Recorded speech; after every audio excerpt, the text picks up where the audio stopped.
Do you expect the block that we've seen placed across the Channel by the French as a result of the new variant of the virus, do you expect that block to be removed within the next 48 hours? What are you hearing?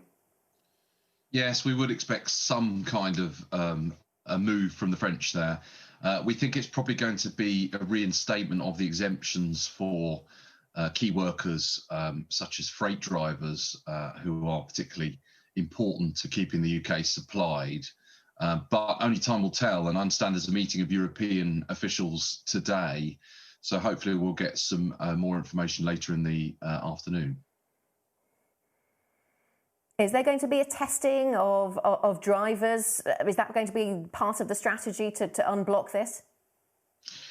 Well, it has been discussed. I'm not sure how operationally easy that would be to implement, but it's certainly something I think that the European governments will be looking at, because they are understandably looking at protecting their populations from this new strain. But equally, I think lorry drivers particularly, so those freight operators, they are, I would say, low risk in that they spend a lot of time in their cabs. They're not mixing with the general population in the UK, and they're just coming in and dropping their goods off and going back to Europe. And of course, a lot of those are European nationals.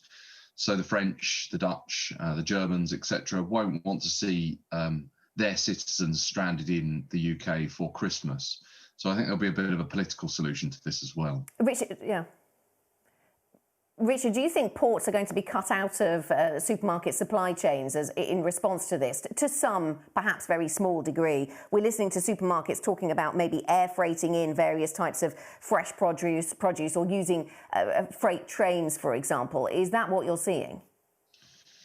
Well, I think that may be a solution for some goods in the short term, but just quite frankly, 95% of the UK's physical trade is handled by our seaports. So I don't see that as a long-term viable solution. Effectively, air freight is more costly than sea freight.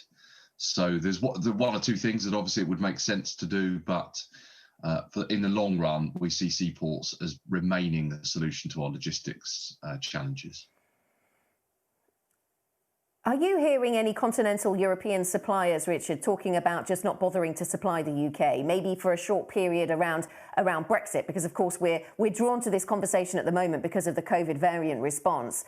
But we always knew that we were going to focus on ports at this time because of the end of transition arrangements. Are you hearing that any continental European suppliers are just not going to bother to supply the UK? No, not really. I think we'd look at it a slightly different way, actually. The UK is an import-driven economy, and we're a good market still, and it's down to us. It's what we want to purchase and buy. And if European suppliers are willing to come to the country, now that's a big if at the moment because of the situation. People might not want to come in and risk being stranded here for a few extra days, etc.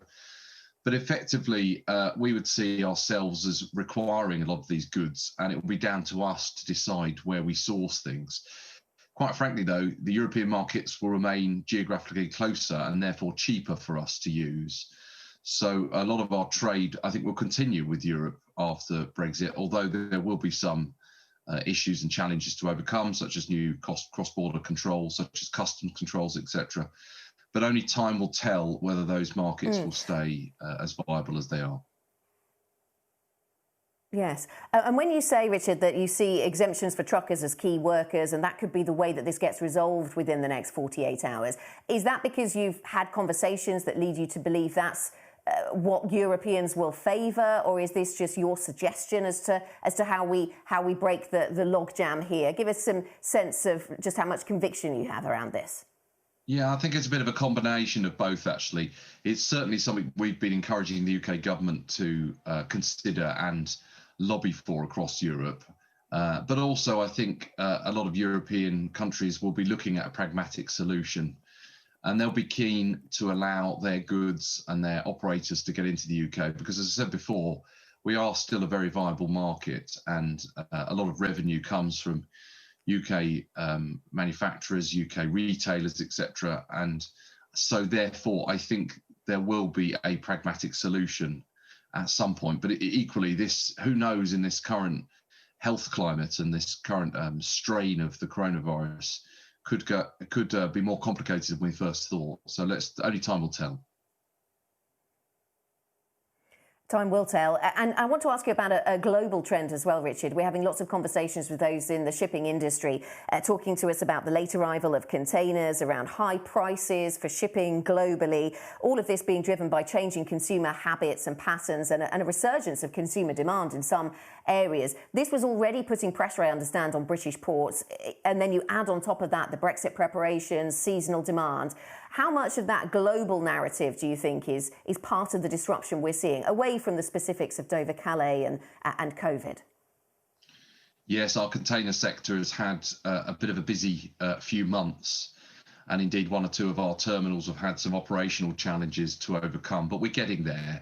I think it's worth noting that there is very much a global spike at the moment, and that is exacerbating some of the strains and pressures in the UK. And generally, the pre-Brexit stockpiling is contributing to make a lack of storage space and other things, all coupling up for a perfect storm. So it's something we're getting through. I would say the first quarter will be critical next year. And with the Brexit transition ending, we would imagine that things will start to calm down in the new year. So hopefully we'll get back to normal.